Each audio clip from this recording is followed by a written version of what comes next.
Nós estamos numa série de mensagens no livro de Efésios, e já estamos no capítulo 2.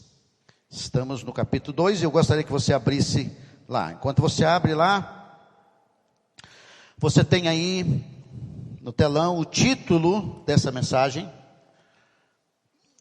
As riquezas da unidade cristã. As riquezas da unidade cristã. Riquezas é o nome do tema do livro de Efésios.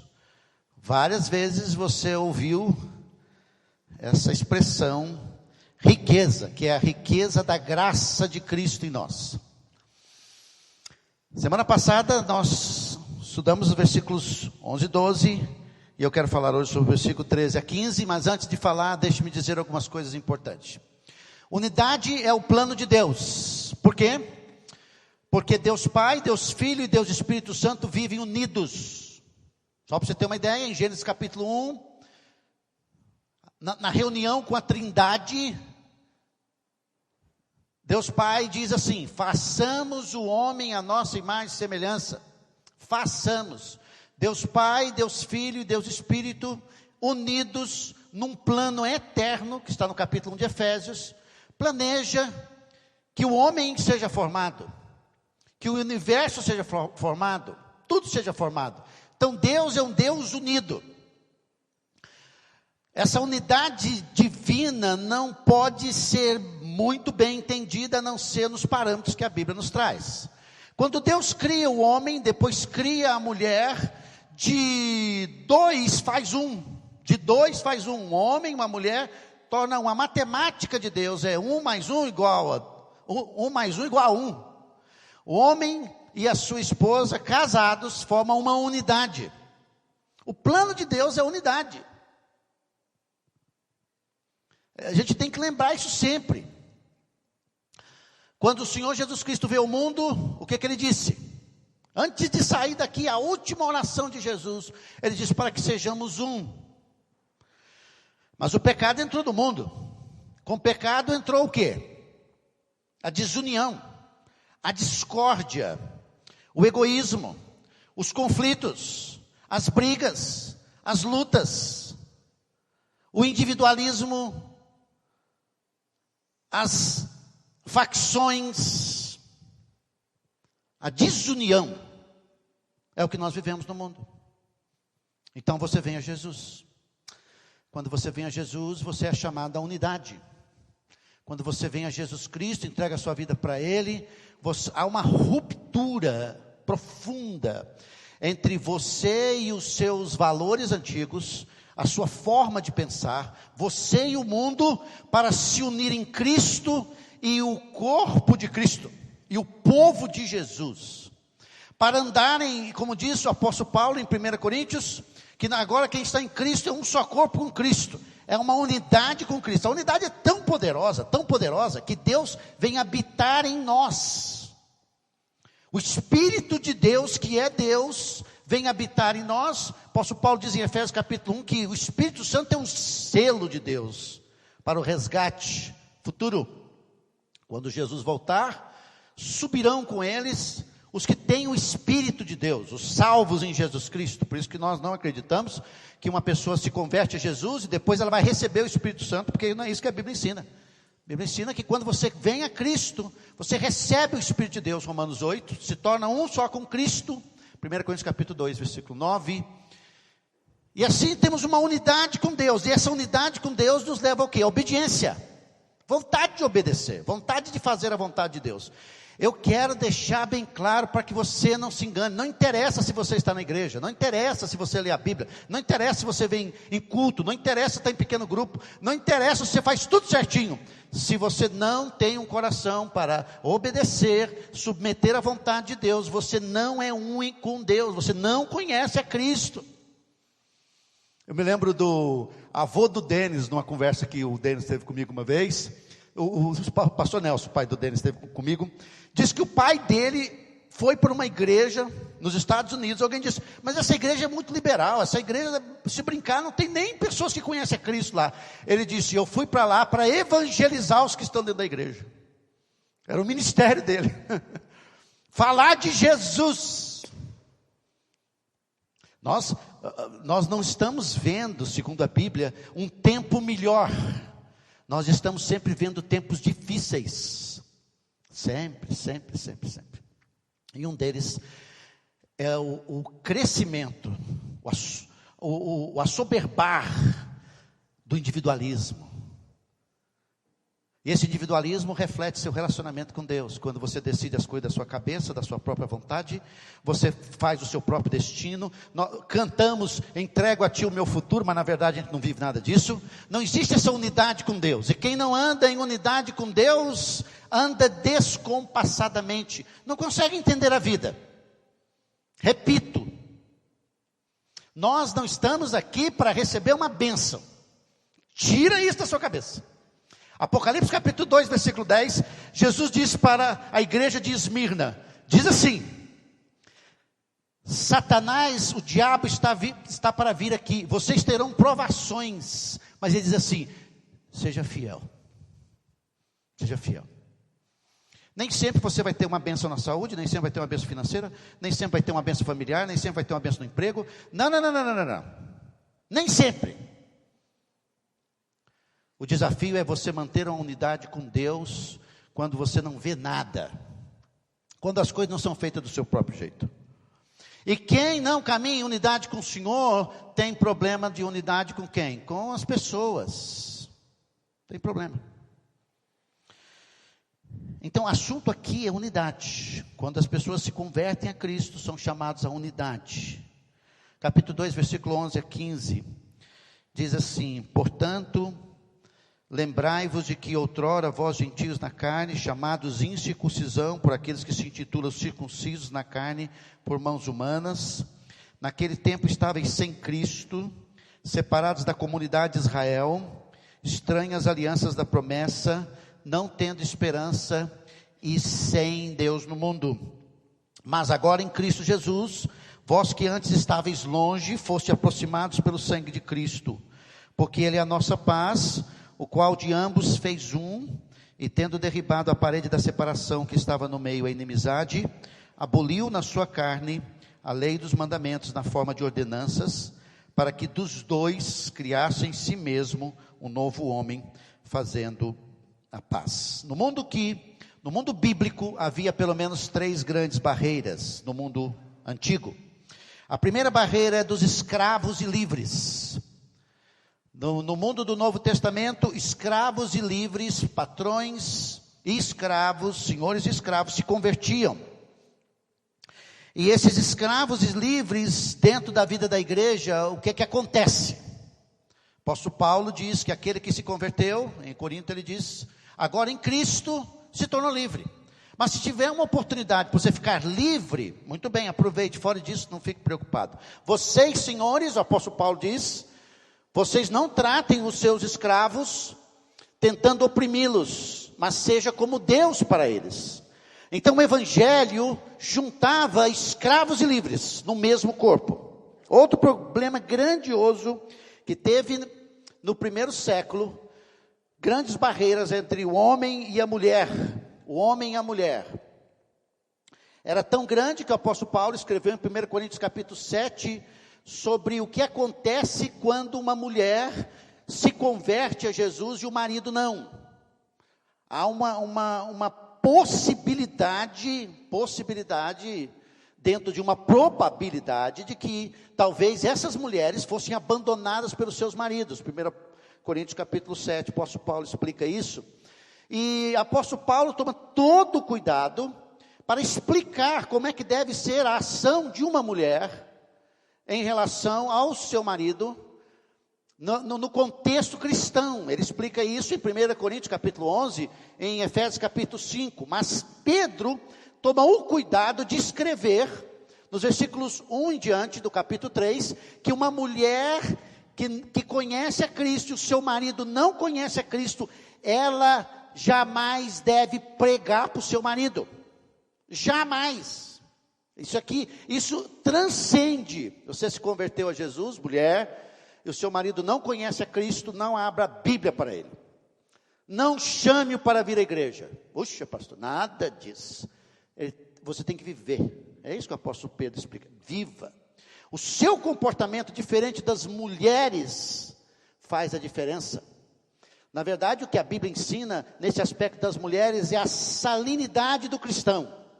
O cristão, ele vive, ele é diferente, e isso dá a ele a base para ele falar.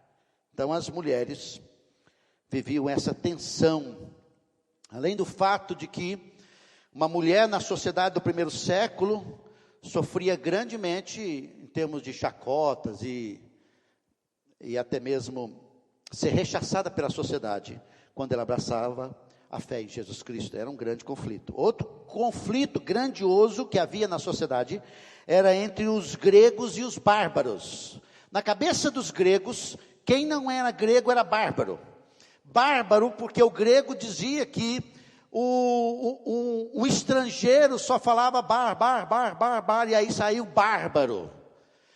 Eles achavam, os gregos, que eles receberam dos deuses a língua oficial. De modo que quando um grego via um estrangeiro, dava uma olhadinha para ele e o desprezava. Essa era a expressão social do mundo do primeiro século, que sofria muito a influência do helenismo, ou seja, da visão de Alexandre, quando ele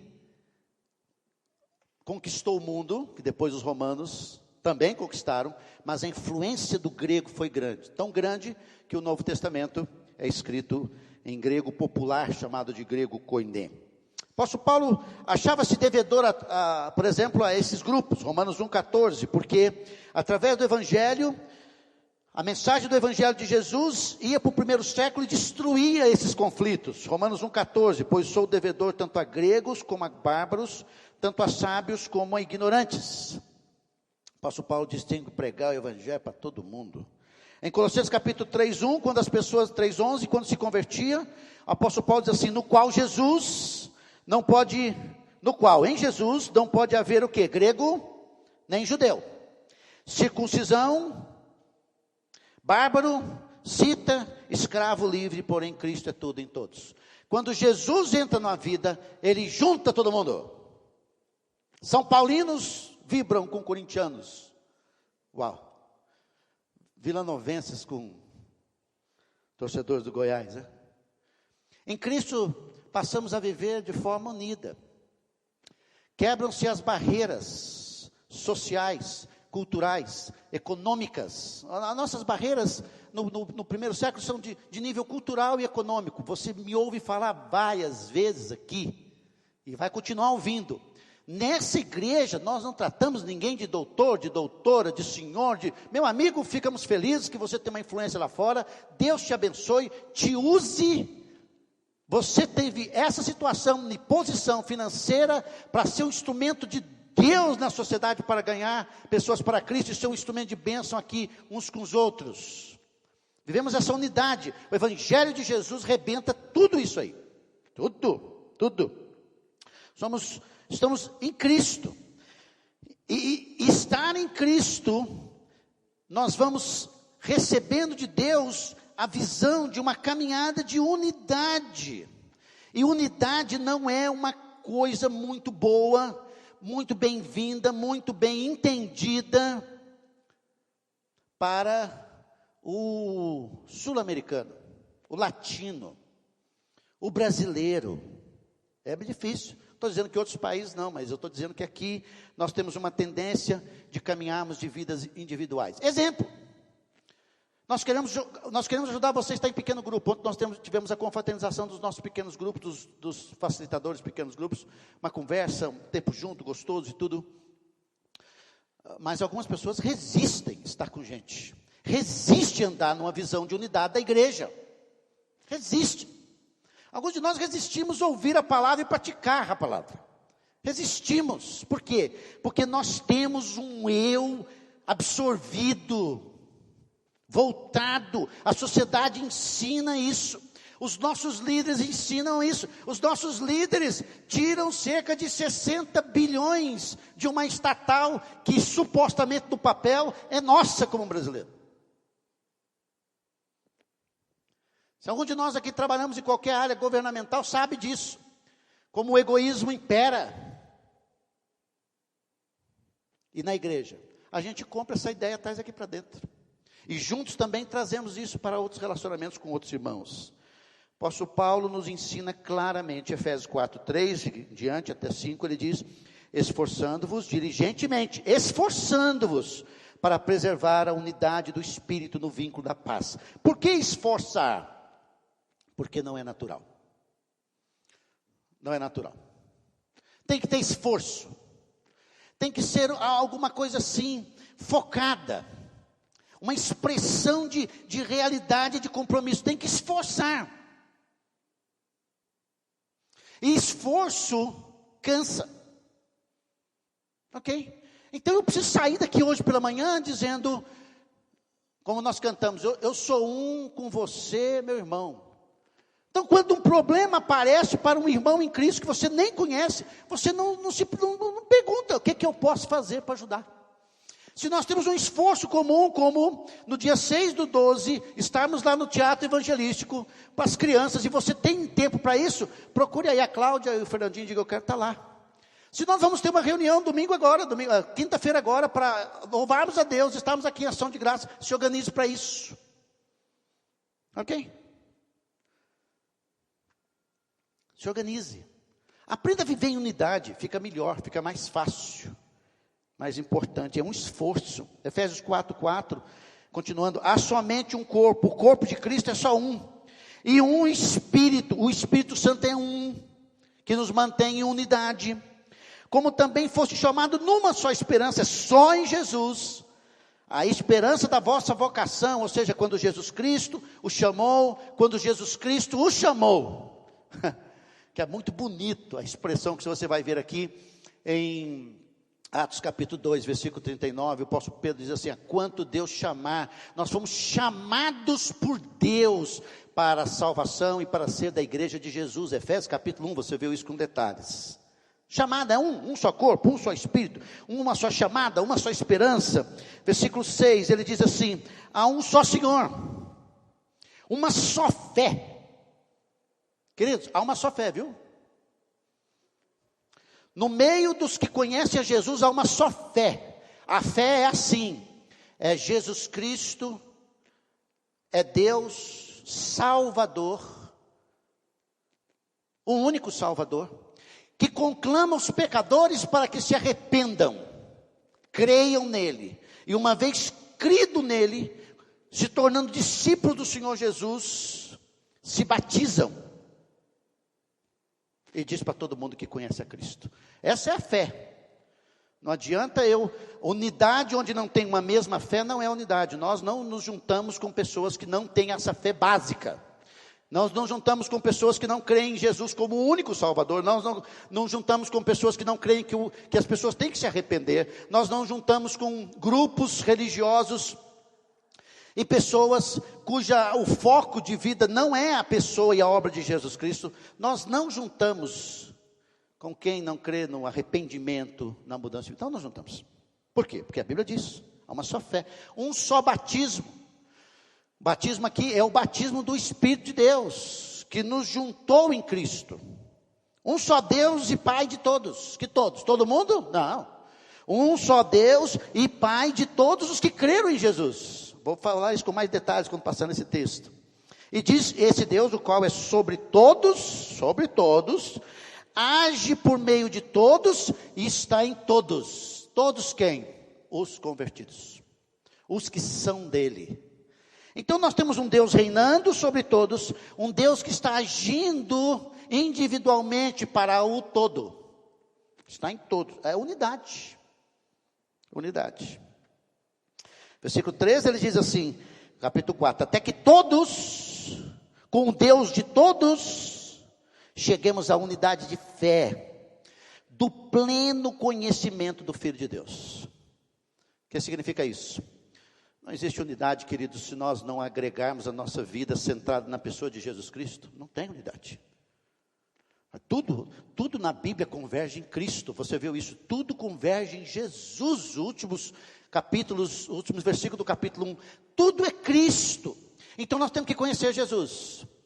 Sem ser, hoje à noite é a última mensagem de Marcos capítulo 12. Eu vou começar uma série de mensagens no próximo domingo, o Jesus do Natal. O que você vai aprender é que aquele Jesus da manjedoura é Deus. Então vamos ver João capítulo 1, próximo domingo. Porque nós vamos conhecer a Jesus, conhecermos quem é Ele. A perfeita varonilidade, que significa isso, até que cheguemos a essa unidade, pleno conhecimento do Filho de Deus, pessoas maduras espiritualmente, O padrão do relacionamento da unidade é Jesus Cristo. Você padroniza suas palavras, seus pensamentos, suas ações, atitudes e reações a partir de Jesus. Como é que você sabe que está crescendo em Cristo? Porque você se compara com Cristo. O apóstolo Paulo diz em 1 Coríntios 11:1, sede meus imitadores como eu sou de Cristo. Em Romanos 8:29, diz que Deus nos predestinou para sermos conforme a imagem do seu Filho. Tudo na nossa vida está contribuindo para que sejamos iguais a Jesus. Decepções. Já decepcionou com alguém, com instituição, com igreja? Já, pastor. Deus permite isso para que você possa colocar sua fé só nele, em Jesus Cristo. Mas não é só em Jesus Cristo sem o corpo de Cristo. Porque as pessoas estão dizendo, não, eu creio em Deus. Ontem eu li algo no Facebook assim, não, eu creio em Deus, mas eu não quero nada com a igreja, não. Imagina. Eu falo para minha esposa assim, não, seu rosto, sua cabeça é muito bem, mas não quero nada com seu corpo, não. É interessante isso, porque a gente tende a dividir, né? O Jesus decapitado pela igreja, pá! Só quero a cabeça de Jesus, o corpo não. Não pode desassociar.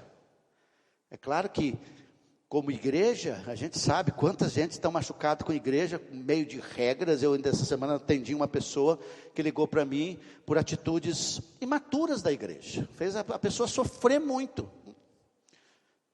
Tem maturidade, tem falta de visão, tem falta de unidade, tem falta de Bíblia, tem falta de um punhado de coisa. Mas é a igreja de Jesus, porque Corinto era assim. Lembra de Corinto? Corinto, os irmãos lá estavam se batendo com o outro. Na hora da ceia, que era a festa do ágape, os mais ricos comiam tudo. Quando chegavam os pobres, não tinha nada para eles. Assim. A igreja, olha as igrejas do Apocalipse. Já olhou as igrejas do Apocalipse? Só salva uma ou duas. O resto, tudo com problema. Mas é a igreja de Jesus. Deixa Deus tratar. Deixa Deus cuidar. Não é? A igreja transcende, pastor. A igreja transcende programas. Deus está agindo no meio da sua igreja. Isso é importante. A medida da varonilidade, a medida da estatura da plenitude de Cristo. O que Paulo quer nessa unidade é, nós vamos chegando até a visão de Jesus e ser como Jesus. E quanto mais caminhamos para isso, mais entendemos a unidade. Então, essas eram barreiras grandiosas. Barreiras entre escravos e livres, entre homens e mulheres, entre gregos e bárbaros. Mas nenhuma maior barreira, nenhuma foi maior do que judeus e gentios. Por quê? Porque o judeu, como vimos semana passada, ele tem uma visão totalmente diferente de tudo. Eles se sentiam como eram chamados por Deus, separados por uma estrutura religiosa diferente, tinha comida diferente, tinha roupa diferente, tinha um falar diferente, tinha um viver familiar diferente. De repente eles vêm a Jesus e se juntam como igreja. Como terminamos semana passada, os judeus perderam a visão. Qual foi a visão? Eles foram chamados por Deus para ser um instrumento evangelístico, do qual o templo de Jerusalém, o templo, se tornou o lugar aonde missiologicamente, ou seja, missão era feita. Os povos iam todos encontrar-se com o Senhor em Jerusalém, no templo de Jerusalém. E havia dentro do templo de Jerusalém o pátio dos gentios, daqueles que não eram judeus. Que quando Jesus chegou lá no capítulo 12, está lembrado? Capítulo 11, quando ele viu moeda sendo trocada, animal para lá, animal para cá. Ele fez um limpa, porque diz assim: isso aqui é a casa do meu pai, aqui era o lugar onde o gentio orava. Imagina você orando com carneiro gritando, pomba voando, fezes de tudo quanto é animal no mau cheiro. Ele foi lá e limpou aquilo ali. Os caras ficaram doidos, porque aquilo ali era a forma de ganhar dinheiro da liderança judaica. Essa era uma das razões porque Jesus, eles queriam matar Jesus. O templo era o centro da adoração e de chamar o povo gentílico. Eles fizeram isso? Não. Era para fazer isso? Era. Isaías 57, 19 diz assim: como fruto dos seus lábios criei a paz para os que estão longe. Quem é que estava longe de Israel? O gentio. E paz para os que estavam perto. Perto quem? O judeu, diz o Senhor, e eu os sararei. Deus sempre teve visão de alcançar o gentio. O Velho Testamento nós temos quem? Vários, mas vou citar alguns. Nós temos Ruth, nós temos Naamã, nós temos a cidade de Nínive com Jonas. Na minha leitura bíblica eu li isso mais uma vez sobre Nínive. Nós temos Nabucodonosor, nós temos Dario. A genealogia de Jesus é composta de gentios. Vamos ver isso nessas mensagens sobre Natal. Israel não cumpriu a sua visão, manteve-se duro contra os gentios. Tem uma história de um rabino Eliezer, que tinha um local para receber as pessoas. Uma mulher gentia chegou, queria ser atendida e disse para ele assim: Rabi, eu sinto os meus pecados e quero viver de forma justa. O que eu devo fazer? Quando ele ouviu essa voz da mulher, disse assim: o próximo. E ela insistia: como é que eu posso, Rabi, para ser justo? O próximo. Como é que eu posso, Rabi? Ela disse: por favor, tira essa mulher daqui. Tira essa mulher aqui. O próximo. Aí alguém levando a mulher, ele bateu a porta na cara dela e disse assim: não há esperança para você. Pum. Você não acredita? Muitos ainda hoje acreditam que não há esperança, a não ser que você torne-se judeu pelo proselitismo do judaísmo. Jesus diz: não existe isso. Essa foi a maior barreira do mundo antigo. A maior barreira era juntar judeu e gentio.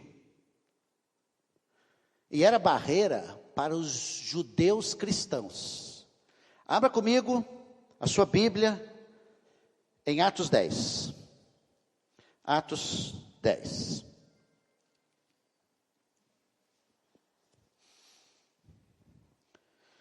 Atos 10 é muito interessante, não vamos ler tudo, mas eu vou citar o que está acontecendo. Diz no versículo 1 que em Cesareia morava um homem chamado Cornélio, centurião da corte chamada italiana. Esse homem era um gentio, não era judeu, ele era romano. Ele temia Deus, versículo 2. Ele fazia esmolas e orava, versículo 2. E ele teve uma visão. Quando ele terminou essa visão, mandou enviar mensageiros a Simão, o Pedro, que estava em Jope, versículo 5. E mandou esses mensageiros para lá. Versículo 9. Quando eles estavam chegando na cidade, Pedro, na hora do almoço, hora sexta, foi orar. Uma coisa boa para você fazer enquanto a comida não sai. Versículo 10, estando com fome, foi orar, e de repente ele teve um êxtase. E o êxtase era o seguinte, que, versículo 11 em diante, que tinha um grande cesto que foi baixado dos céus, com vários tipos de comida imunda, de animais imundos. Esses animais estão lá no capítulo 14 de Levítico. Mas sério, aí disse assim a voz: mata e come. Pedro diz: de maneira nenhuma, senhor, de maneira nenhuma eu como isso aí, porque isso é imundo. Aí a voz vem no versículo 15: ao que Deus purificou, não consideres imundo. 3 vezes foi feito aquilo ali, 3 vezes na Bíblia significa ênfase. E ele acordou. Quando ele saiu daquele êxtase, o pessoal chega, versículo 17 até versículo 22, e chamando Pedro para ir até lá na casa de Cornélio. Para quê? Para duas coisas. Para Pedro pregar o evangelho. Para pregar o evangelho. O que eu acho interessante no capítulo 10 é que um anjo poderia ter pregado o evangelho. Mas isso não é papel de anjo. A responsabilidade de pregar o evangelho é nossa. Deus está preparando Cornélio para a salvação, mas vai chamar Pedro. Por que Pedro? Para que Pedro pregue o evangelho e ao mesmo tempo rompa na cabeça de Pedro o que ele já ainda continuava com a visão judaica. Pedro era um judeuzão de cabeça. Só para você ter uma ideia, no capítulo 1, para escolher o apóstolo, o que é que ele fez? Ele usou um sistema do Antigo Testamento. Qual foi? Lançar sorte. A sorte caiu sobre Matias. Você tem o livro de Matias na Bíblia? Não. Você tem algum texto da Bíblia que cita Matias? Não. Mas diz que foi Deus que escolheu através daquele sistema. Não foi, ele tinha que esperar. Que Deus, Jesus falou assim, vocês esperem. Não façam nada. Já viu isso, a nossa tendência? Nós não gostamos de esperar. Nós queremos dar uma mão para Deus. Porque Deus ia fazer algo tremendo a partir do capítulo 2. Quando o Espírito Santo descesse. E Pedro então está dizendo assim, gentio não pode ser salvo. Porque ele está com a cabeça de judeu. Como é que vai ser salvo? Agora veja. No capítulo 20, no versículo 23, Pedro, pois, convidando a entrar, hospedou-os. No dia seguinte, levantou e partiu com eles. Aí eles foram a encontrar-se com Cornélio. Versículo 30. Respondeu-lhe Cornélio, faz hoje 4 dias, que por volta dessa hora eu estava observando em minha casa a hora 9ª de oração.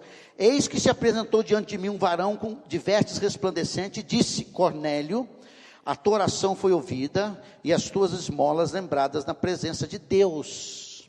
Deus conhece as pessoas piedosas, mesmo que elas não tenham todo o conhecimento das coisas de Deus, mas Deus está vendo o coração delas e Deus está as preparando para que elas possam conhecer o Senhor Jesus. Versículo 32, esse anjo, diz Cornélio, mandou chamar a Pedro, versículo 32, por sobrenome Pedro. Acha-se hospedado em casa de Simão, curtidor à beira-mar. Versículo 33.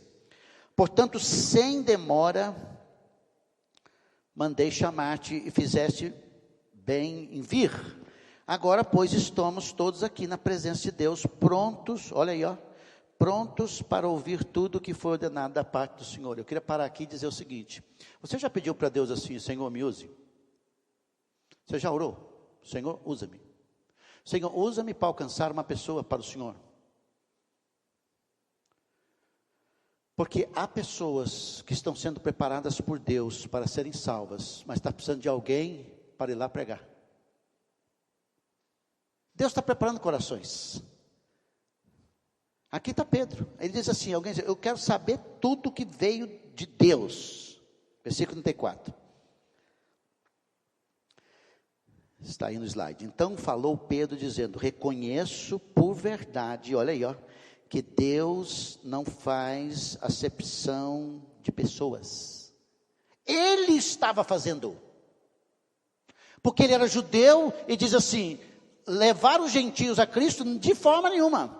Aí nesse momento, com essa visão de Cornélio, atrelada a essa visão de Pedro, um gentio e um judeu cristão, especialmente Pedro, onde Deus tinha que abrir a cabeça do cara para entender que Deus quer salvar os gentios e não só os judeus. Quando ele vê toda essa ação de Deus, ele diz assim, Deus não faz acepção de pessoas. Versículo 35, pelo contrário, em qualquer nação, aquele que o teme e faz o que é justo, lhe é aceitável.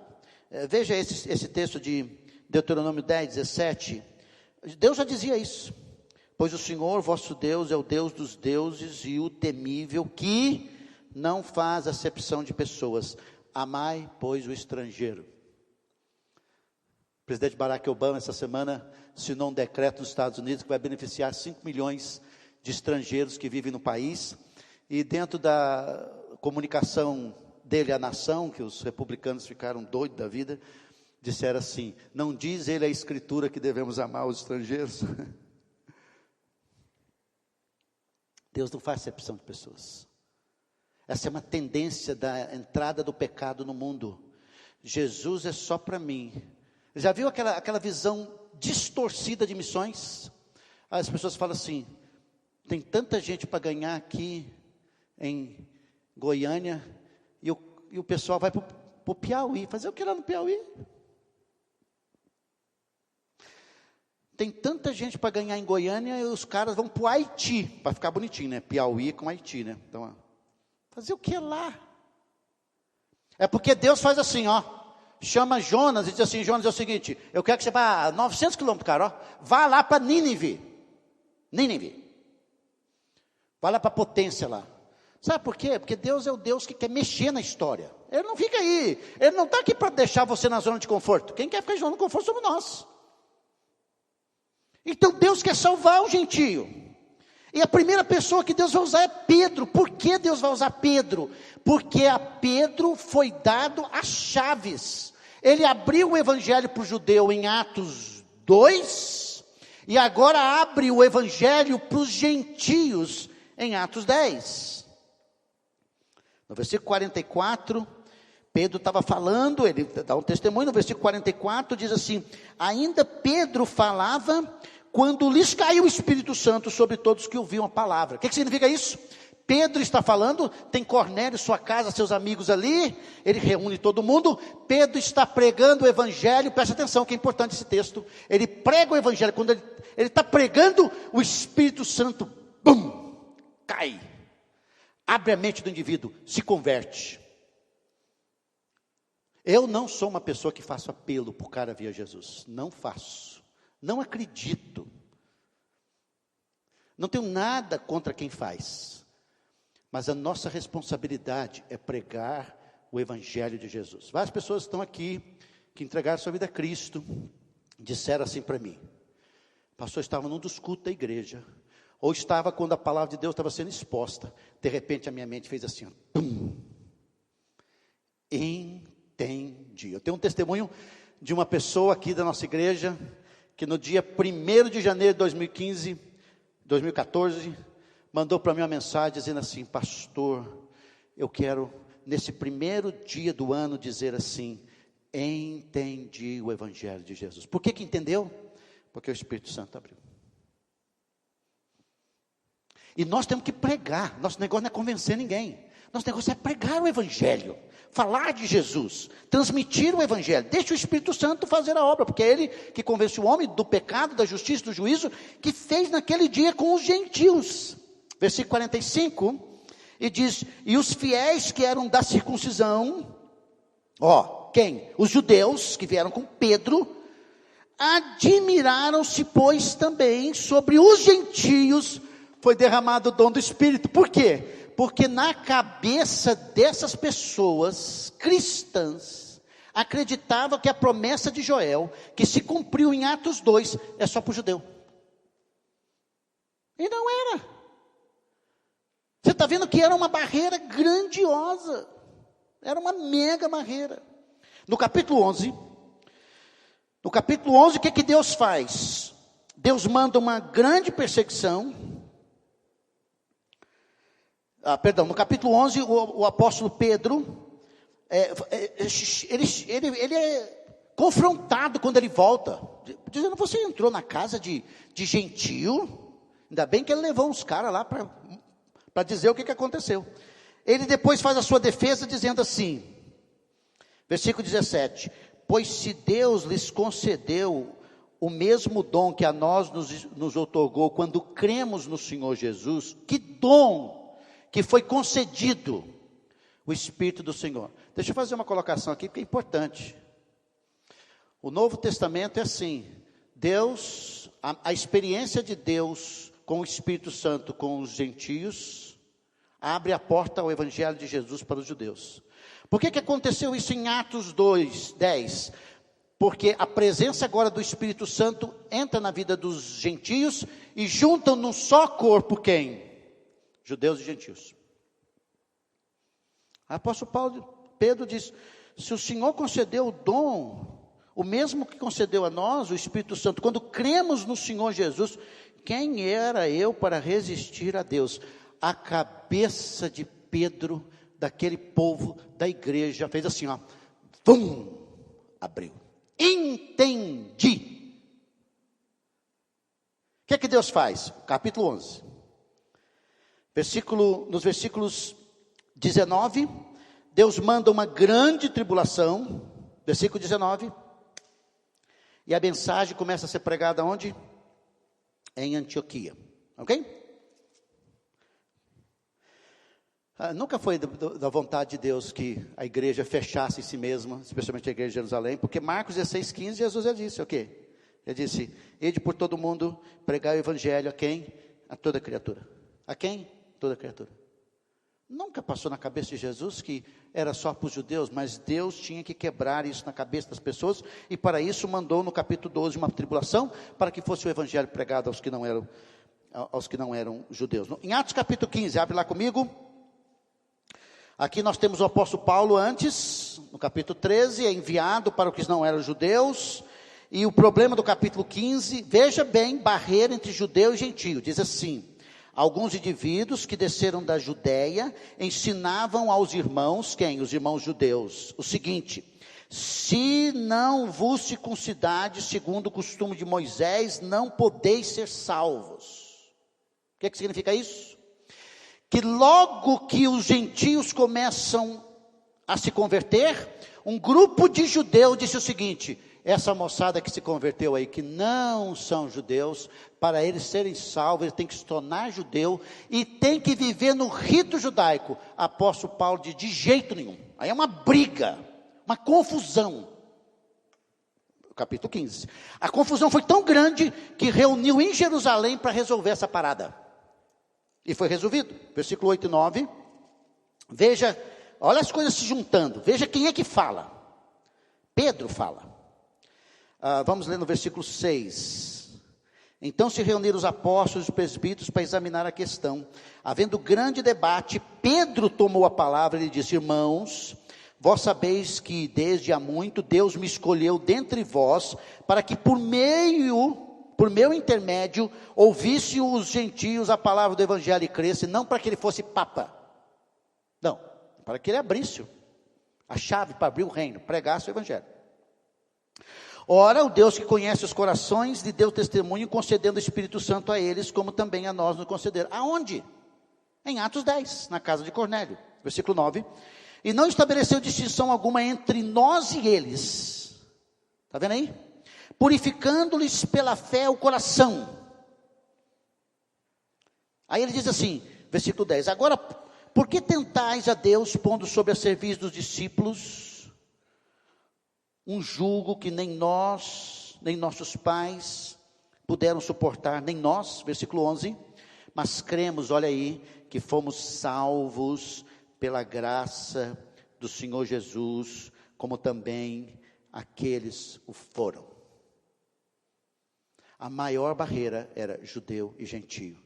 Como é que isso foi quebrado? O dia que judeu e gentio creu em Jesus e formou um só corpo. Apóstolo Paulo escreve o livro de Gálatas.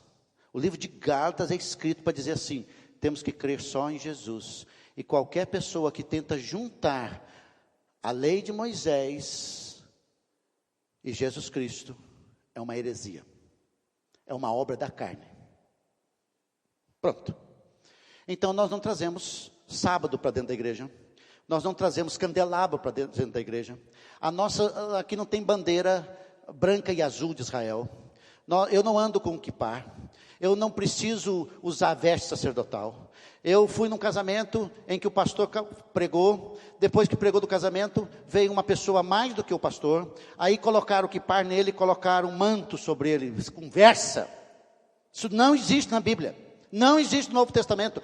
O nosso centro é Jesus. Você é judeu, então você é chamado a converter-se a Cristo. Você não é judeu, você é chamado a converter a Cristo. Quando nós nos unimos, nós respeitamos o fato do sujeito ser judeu e ter algumas tradições de família. Beleza. Nós como judeus, nós como gentios, do ponto de vista judeu, nós não vamos chamá-lo para comer, assar um porco. Porque isso é horrível para o judeu. Vamos respeitar o irmão. Ele também não vai dizer assim: ei, mas por que você não está aí com a roupa tal que foi usado? Hoje é época de Purim, tem uma roupa tal, tem uma comida tal. Não. Nós andamos em unidade.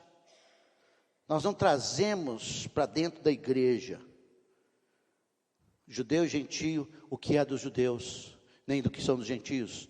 Nós somos agora um corpo. Eu espero que você esteja aqui me entendendo. Espero. Porque quando você abre para ler de Romanos a Judas, o Novo Testamento, você vai ver esse conflito. Escravos e livres, gregos e bárbaros, homem e mulher, judeu e gentio, agora unidos em Cristo Jesus. Unidade é o que Deus quer. 1 Timóteo 2, 3 e 4, o apóstolo Paulo diz assim: Deus, um pedacinho do versículo 3, nosso Salvador, o qual deseja que todos os homens sejam salvos e cheguem ao pleno conhecimento da verdade. Quem são esses todos os homens? É todos os homens de qualquer classe. Não é todos os homens indistintamente. Deus quer que as pessoas se convertam. Não tem prazer na morte do ímpio, diz. Mas judeus, gentios e todo mundo, é o desejo de Deus que eles sejam salvos. Ok? Então, com esse pano de fundo, que é isso, pastor? Com esse pano de fundo, vamos ver os versículos 13 em diante.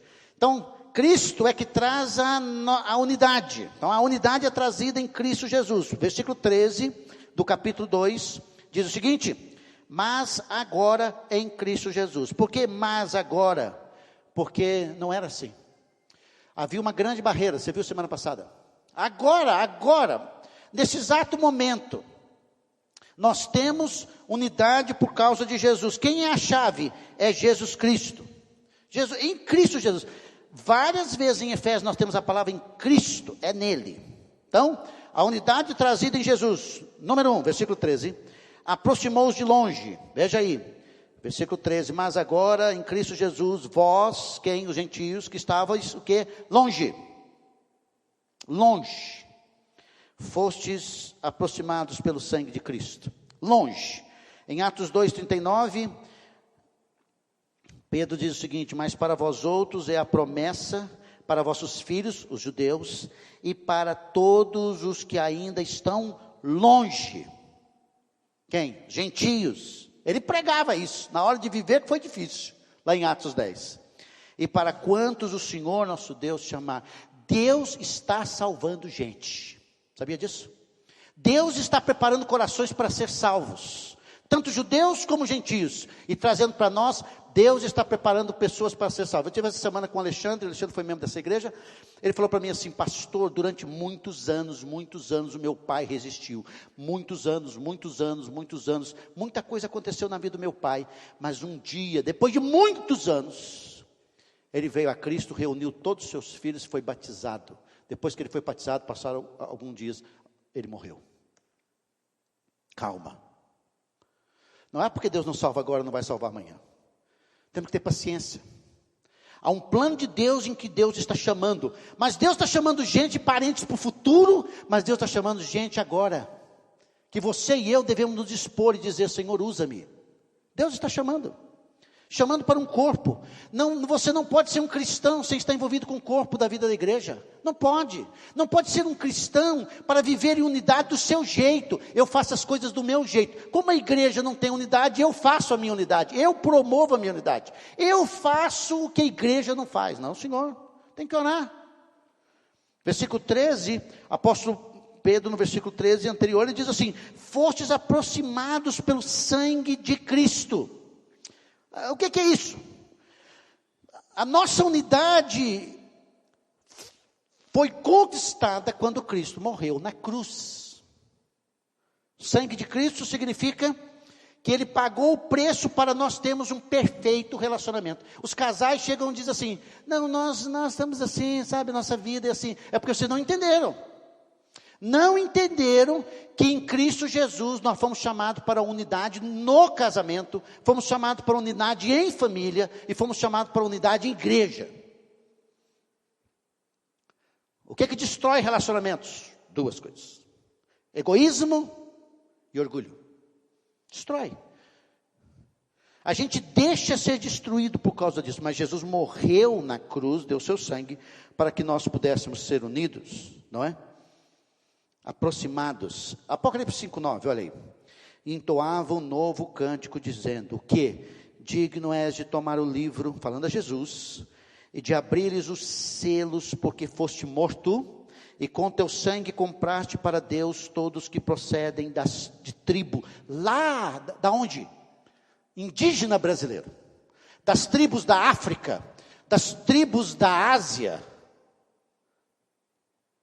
língua, todos os dialetos no mundo, só isso, povo, onde os povos estão com suas culturas, e nações, as suas etnias, foram envolvidas ali aonde? No trono, porque Cristo e o seu sangue nos traz a unidade e nos chamou para um só corpo, nele, no mundo.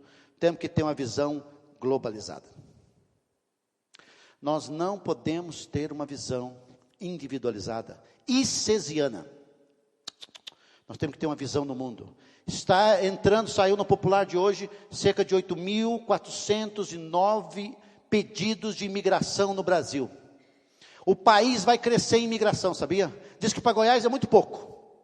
Estão vindo gente da Síria, gente de vários lugares. Alguém diz assim, estou preocupado porque pode haver terrorismo no Brasil. Pode haver terrorismo, mas se o estrangeiro chega aqui, nós precisamos abraçá-lo, amá-lo, cuidar dele e pregar o evangelho para ele. Amém. Porque é isso. Você não sabe o que Deus está fazendo. A unidade trazida em Jesus aproximou-os de longe, o que mais? Destruiu as animosidades, versículo 14, diz assim, porque Ele é a nossa paz, quem? Jesus, o qual de ambos fez um, e tendo derrubado a parede da separação, que estava no meio, a inimizade, judeu e gentio, inimigos, havia uma animosidade entre eles, mas porque creram em Jesus, olha o que diz o versículo 14, Jesus é a nossa paz.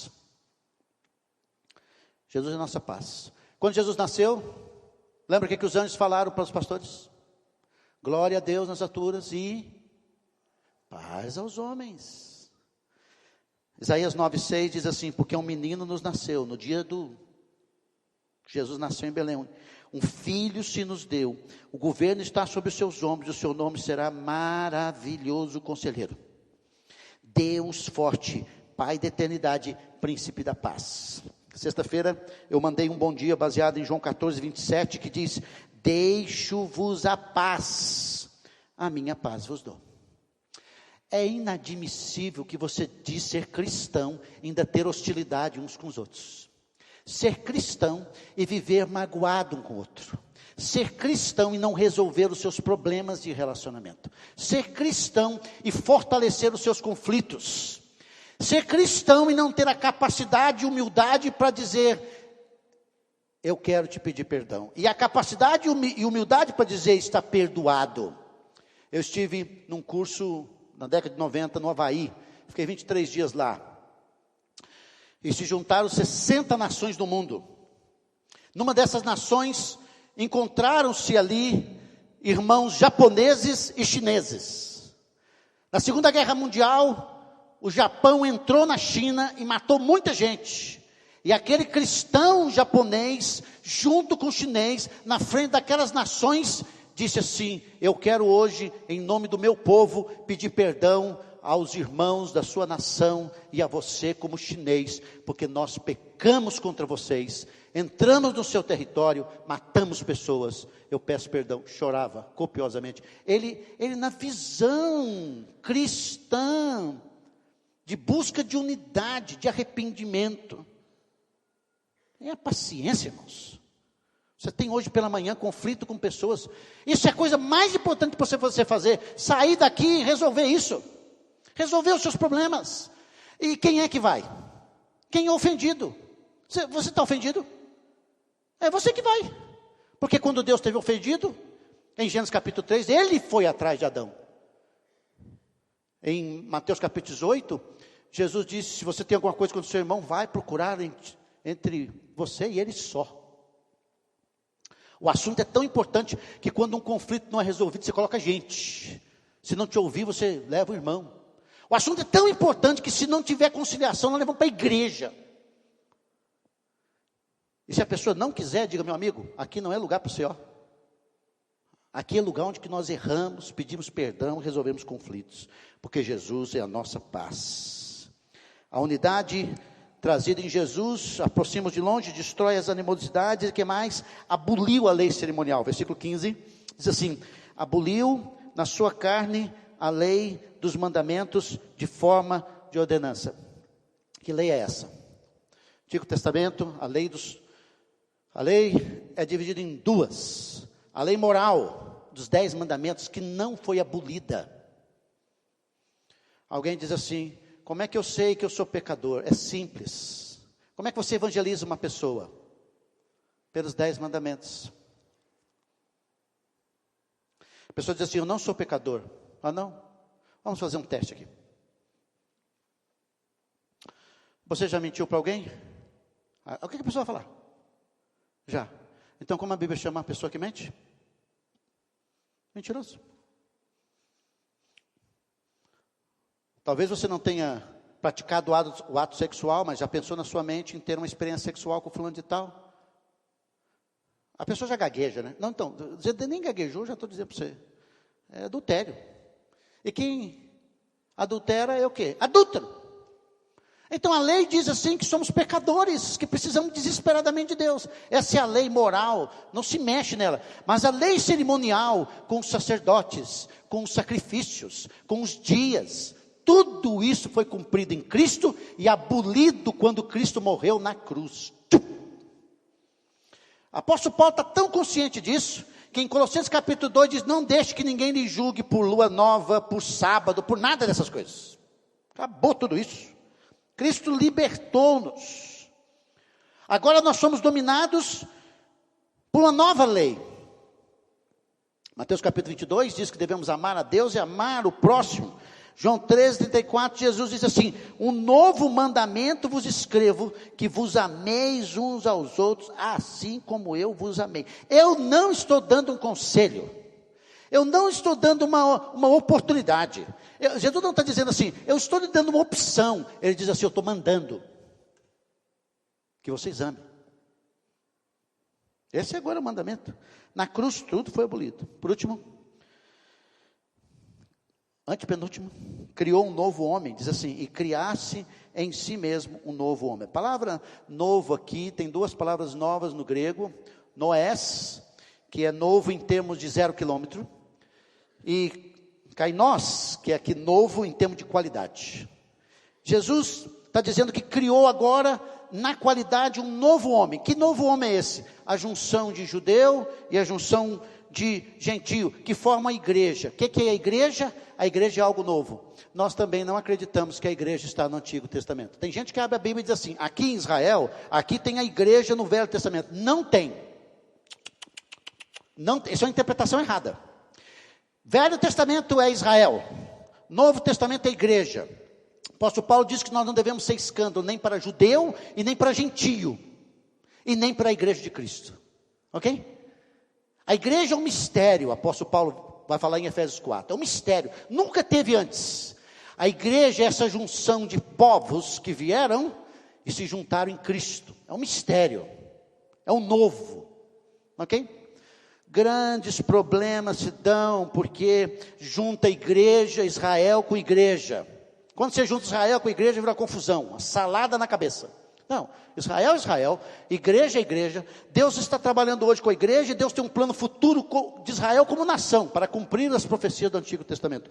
Hoje Deus trabalha com a igreja, fez um novo homem, em outras palavras, um novo corpo entre judeu e gentio. É isso que a Bíblia ensina. por último, a unidade trazida em Cristo aproximou-os de longe, destruiu as animosidades, aboliu a lei cerimonial, criou um novo homem e, terminando, promoveu paz. Diz assim: fazendo em si mesmo um novo homem, fazendo a paz. Efésios 2,12 diz o quê? Naquele tempo estavais sem Cristo, não tendo esperança, sem Deus no mundo. O mundo hoje é dividido assim: os que estão em Cristo e os que estão sem Cristo. Os que têm esperança em Cristo e os desesperados sem Cristo. Aqueles que estão com Deus no mundo e os que estão sem Deus no mundo. O dia que a pessoa vem a Jesus, ele recebe a paz de Deus, paz, e vive essa paz. O versículo 14 diz assim: porque Ele é a nossa paz. Querida, Jesus. Então hoje pela manhã nos reunimos aqui, hoje à noite reunimos aqui como corpo de Cristo, nessa unidade. Hebreus capítulo 10, versículo 24 a 25, não deixemos congregar-nos como é costume de alguns, antes façamos a demonstração e tanto mais quanto vedes que o dia se aproxima. Você se organize todos os domingos para você estar aqui nesta igreja, do qual você faz parte, que resolveu ser comunidade aqui, pode ser comunidade em outro lugar, mas aqui, para você vir junto, para nós juntos adorarmos a Deus, ouvirmos sua palavra, vivemos em unidade. O que você não pode participar, você ora, ok? E cria um meio para participar. Vou fazer algumas coisas aqui sobre nossa unidade. Nós estamos orando todas as quinta-feiras, com exceção dessa quinta-feira, que vamos ter o nosso tempo juntos. Se organize para isso. Nós queremos fazer o nosso jantar juntos. Se organize para você estar aqui, ok? Nós estamos contribuindo por alguns projetos. Se organize financeiramente para isso. Participe da unidade. Queridos, eu não vou ceder aqui a sua voz. Algumas coisas que você tem na sua cabeça, que você compartilha comigo, que eu digo assim, a minha primeira pergunta passa pelo filtro da unidade. Se eu entrar com que esse irmão ou essa irmã está ouvindo, vai promover unidade? Ou que vai promover unidade, nós estamos dentro. O que não vai, eu estou arrancando fora. Não posso trazer nada para cá que vai criar problema da nossa unidade. E nós criamos programas e projetos e um punhado de coisa para nós caminharmos em unidade. Pastor, seja prático e simples para nós vivermos em unidade aqui. Presta atenção. Eu gostaria que você estivesse num dos cultos dessa igreja. Se você tem amigos que você está evangelizando, traga no domingo à noite. Número 2, gostaria que você procurasse um pequeno grupo. A igreja de casa em Atos capítulo 2. Pessoas que não têm relacionamento com pessoas, não ficam na igreja e depois diz que a igreja não presta. Terceiro, se você é membro dessa igreja, procure um ministério, um lugar para você servir, para você fazer. Não necessariamente para você liderar. Nós temos uma série de atividades aqui na vida da igreja que você pode participar. Quarto, você tem que contribuir. Contribua para a vida da igreja, os nossos projetos, para a vida da igreja, para missões, para nós adquirirmos um local. Contribua, se organize. Faça um projeto diferente agora que você vai receber. Caminhe nessa unidade. Quinto e último, pregue o evangelho de Jesus. Fale de Cristo às pessoas. Seja criativo. Use um folheto, use um devocionário, use o seu WhatsApp, use o seu Facebook, tenha paciência, tanta coisa para você poder evangelizar, para que Deus possa despertar alguém para vir a Cristo. Nós não vamos virar um gueto aqui. O dia que essa igreja virar um gueto, acabou. Não é o seu cantinho, não é do seu jeitinho, não é da sua forma. Nós somos chamados a viver em unidade. E aquilo que também nós achamos bom, que devemos unir com outros irmãos para o avanço do reino, nós vamos fazer. É isso. Bora lá. Qual é o seu nível de relacionamento com Deus hoje pela manhã? É do seu jeito? Então hoje pela manhã, seria bom você abaixar sua cabeça, sondar o seu coração, largar o seu egoísmo. Talvez hoje você tem que largar o seu egoísmo em relação à sua família. Papel, marido, esposa, filhos e pais, problemas na sua empresa, que você é do seu jeito, da sua forma. Tenha paciência. Vamos promover a unidade em nome de Jesus. Vamos abaixar nossas cabeças, vamos falar com o Senhor, antes de nós sairmos daqui.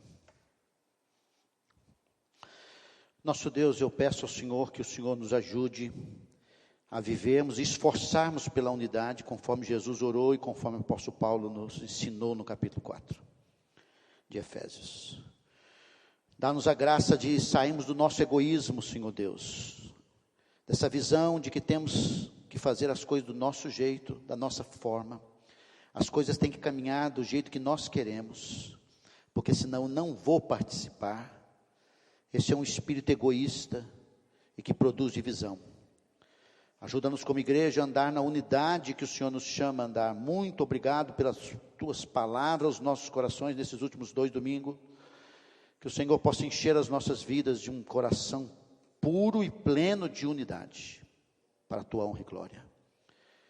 Confessamos nessa manhã, Senhor Deus, nossa necessidade do Senhor, devido ao fato de que somos tendentes ao egoísmo, ao individualismo, a um coração duro e voltado para nós mesmos. Tenha misericórdia de nós, possamos promover unidade, Senhor Deus, nos nossos lares, nossa família, na vida dessa igreja, e para o avanço do reino do Senhor, nessa cidade, Brasil e no mundo.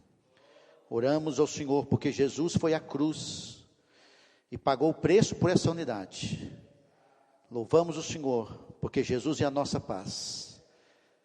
Queremos agradecer tudo na nossa vida por causa de Cristo, e que possamos sair daqui renovados para um coração em unidade para a glória do Senhor. Obrigado por essa manhã, no nome de Jesus, amém.